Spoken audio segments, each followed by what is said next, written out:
এতদিন উনি এনসিপিকে পালছেন। এনসিপি ছিল ওনারই মানে আপনার আর কি বলে এটাকে সুগার ডেডি নাকি যাকে উনি ওনার পছন্দের দল যাই বলুক। ব্যাংকের এমডির বয়স 65 বছর উনি নির্ধারণ করছেন। আচ্ছা ভালো কথা, এই 61 বছর উনার ওই ব্যাংকে উনি ছাড়া আর কেউ কি 65 ক্রস করতে পারছিল? তা তো পায় নাই, উনি পারতে দেন নাই।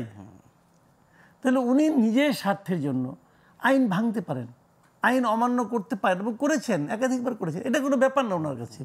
এখানে উনি যদি মনে করেন যে আমি হলাম একমাত্র ব্যক্তি, অপরিহার্য ব্যক্তি, আমার কথা নেই। আপনি বলেন তো এপ্রিলে উনি যে ডেটটা ঘোষণা করেন, আপনার কাছে ভাবেন একটা মানে 2 দিন আগে উনি সমস্ত পলিটিক্যাল পার্টি নিয়ে মিটিং করলেন। সেই পার্টিতে মিটিংয়ের পরে সবাই বেরিয়ে এসে বললো, 25টা দল বললো যে তারা ডিসেম্বরে কিংবা তার আগে নির্বাচন চায়।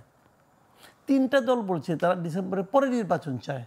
এই যে বলছে জামাতের মধ্যে বলছে ফেব্রুয়ারি থেকে মার্চের মধ্যে চায়, এপ্রিলের মধ্যে চায়। উনি তার 2 দিন পরে ঈদের আগের দিন উনি হঠাৎ করে ঘোষণা করে দিলেন যে এপ্রিলে নির্বাচন হবে। কেন হবে এপ্রিলে? উনি কোনো কারণ দেখিয়েছেন? উনি বলেছেন যে তাহলে এই পলিটিক্যাল পার্টির সঙ্গে আলোচনা করে লাভ কি? উনি তো কারো কথা শুনলেন না। উনি যদি ওইভাবে ধরি তাহলে উনি জামাতের কথা শুনলেন, আর কারো কথা শুনলেন না। যে উনি ঘোষণা করেছেন এপ্রিলে নির্বাচন। উনি কেন ঘোষণা করবেন? শুনেন, প্রধানমন্ত্রী দেশ চালায়, এপ্রিলের সঙ্গে পিপল সেন্টিমেন্টের কি সম্পর্ক আছে আপনি আমাকে বলেন। কে বলছে ওনাকে এপ্রিলে যে ভালো হবে? অথবা উনি কার সঙ্গে আলাপ করে কথাটা বললেন? কোন বিবেচনা ব্যাখ্যা দিয়েছেন? এতদিন উনি এনসিপিকে পালছেন। এনসিপি ছিল ওনারই মানে আপনার আর কি বলে এটাকে সুগার ডেডি নাকি যাকে উনি ওনার পছন্দের দল যাই বলুক।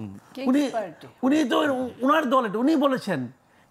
ফিনান্সিয়াল টাইমসের কাছে পডকাস্টে বলেন নাই যে আমি ওদেরকে বলেছি তোমরা একটা রাজনৈতিক দল করো? ওরা বলছে যে আমাদের তো কেউ চেনে না। তো উনি বলছে তোমাদেরকে সারা দেশের লোক চেনে। ভাই, একজন লোককে সারা দেশের লোক চেনে, এটাই কোনো রাজনৈতিক দল গঠনের জন্য যে যোগ্যতা নয়, এটা ওনার বোঝা উচিত ছিল। কারণ উনি ওকে রাজনৈতিক দল করেছিলেন, তখন ওনাকে সারা দেশের লোক চিনত। ওই দল তো উনি মানে কিছুই করতে পারেন নাই।